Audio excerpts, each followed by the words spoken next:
नमस्कार. माझ्या यूट्यूब चॅनलमध्ये आपल्या सर्वांचे सहर्ष स्वागत आहे. कसे आहात तुम्ही? हसताय ना? आणि हसायलाच पाहिजे, कारण आजचा दिवस एवढा महत्त्वाचा आहे ना. आजच्या दिवसाचा आनंद आपण किती जरी करोड रुपये, किती जरी कोटी रुपये जरी दिले तरी त्याच्यामध्ये कधीच बसू शकत नाही. कारण आजचा विषय म्हणजे रक्षाबंधन. तर माझ्या बंधू आणि भगिनींना सगळ्यांना रक्षाबंधनच्या हार्दिक हार्दिक शुभेच्छा. कारण की रक्षाबंधन हे असा सण आहे की ज्याला बहीण नाही त्या भावाला रक्षाबंधनचं महत्त्व कळतं, आणि ज्याला भाऊ नाही त्या बहिणीला रक्षाबंधनाचं महत्त्व कळतं. पण ज्यांना आहे ना त्यांना महत्त्व नाही कळत. कारण की आजकाल काय झालं आहे की कितीतरी बहिणी जमिनीच्या वादामुळं बदनाम झालेल्या आहेत, आणि कितीतरी भाऊ जमिनीच्या वादामुळे असे प्रतिवादी आणि वादी झालेले आहेत. बहीण झाली वादी आणि भाऊ झाला प्रतिवादी.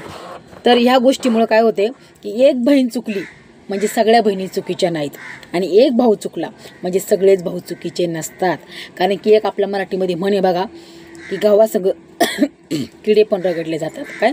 गव्हासंग किडे पण रगडले जातात. परंतु असं होतं कामा नये.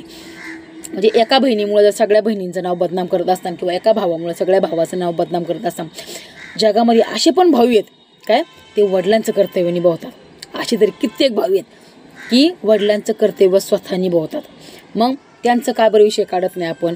म्हणजे चुकला म्हणून त्याचा गाजावाजा करता, आणि जर व्यवस्थित वागत असं तर त्याचं का म्हणून आपण व्हिडिओ बनवू नये. बरोबर आहे का नाही? असे कित्येक भाऊ आहेत आज वडिलांच्या पाठी बहिणींचं रक्षण करतात आणि वडिलांचं कर्तव्य निभावतात. म्हणून त्यांना रक्षाबंधनाच्या हार्दिक हार्दिक शुभेच्छा.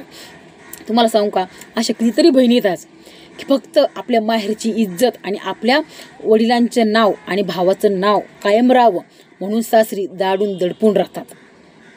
आणि असे कितीतरी भावी आहेत काय, कितीतरी भावी आहेत असे की बहिणीने त्यांचे स्वतः संसार उद्ध्वस्त केलेले आहेत.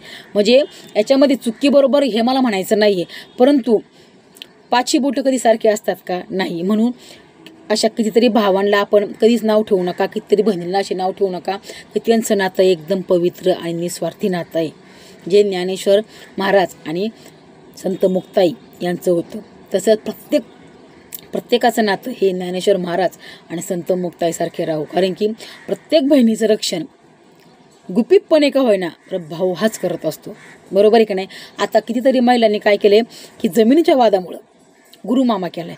परंतु तुम्हाला मी सांगू का, भाच्याच्या मागे हा सख्खा मामा शोभतो. तो फाटका असू दे बरं नेटका पाहिजे.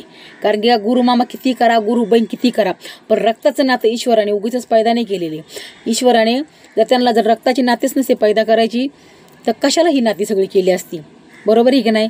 म्हणून बहीण भावाचं नातं एवढंच जपा, जोपर्यंत आहे तोपर्यंत किंमत कळत नाही, आणि गेल्यावरती मात्र नक्कीच किंमत कळते. बरोबर आहे की नाही?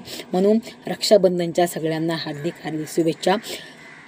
जर बहीण भावाचं काही वाकडं असेल तरीसुद्धा भावाने स्वतः कॉल करून आपल्या बहिणीला रक्षाबंधनासाठी बोलवा, आणि बहिणीने पण कोणताही कटुपणा न बाळगता आपल्या भावाची रक्षाबंधनासाठी अवश्य जा. आपला भाऊ गरीब असो, फटका असो, परंतु त्याला राखी बांधायसाठी नक्की जा. कारण की का, तुम्ही जर आज गेले नाही तुम्हाला पुढच्या वर्षी खर्च दाखवण्यापेक्षा त्या वर्षी तुम्ही गेल्या तर तुम्हाला जे प्रेम माय मिळणार आहे ना कधीच मिळेल. म्हणून जे काही करायचं उद्या करण्यापेक्षा आजच करा, आणि आपल्या नात्यामध्ये उसासारखा गोडवा, साखरेसारखा गोडवा कसा येईल यासाठी नक्कीच प्रयत्न करा. कारण की का, हे नातं निभवायसाठी हे नातं निभवायसाठी स्वतः देवाला सुद्धा अवतार घ्यावा लागलेला आहे. आपण तर साधी माणसं आहेत. म्हणून बहीण भावाचं नातं कधीही तोडू नका. पैसा आज आहे तर उद्या नाही. पैसा आपण आज कमवू, उद्या कमवू, बरं परवा राहणार आहे का? नाही. पण बहीण भावांचं नातं हे कायम आपण गेल्यावरती पण राहणार आहे. सूर्यचंद्र आहे तोपर्यंत हे नातं राहणार आहे. म्हणून वादी प्रतिवादी होऊ नका, रक्ताचं नातं तोडू नका. कारण की जो करून भाव आपल्यासाठी धावतो तो करून प्रत्येक जण धावू शकत नाही. म्हणून रक्षाबंधनाच्या दिवशी तुम्हाला मी एवढंच सांगते की ईश्वराने निर्माण केलेल्या नात्याला कधीच तडा जाऊन देऊ नका. प्रत्येक बहिणीला आणि भावाला माझी कळकळीची विनंती, जो भाऊ वडिलांचं कर्तव्य निभावतो ना तो देवाचाच अवतार असतो. म्हणून प्रत्येक जणांनी आपल्या भाऊ आणि बहिणींचं नातं नक्की जपा.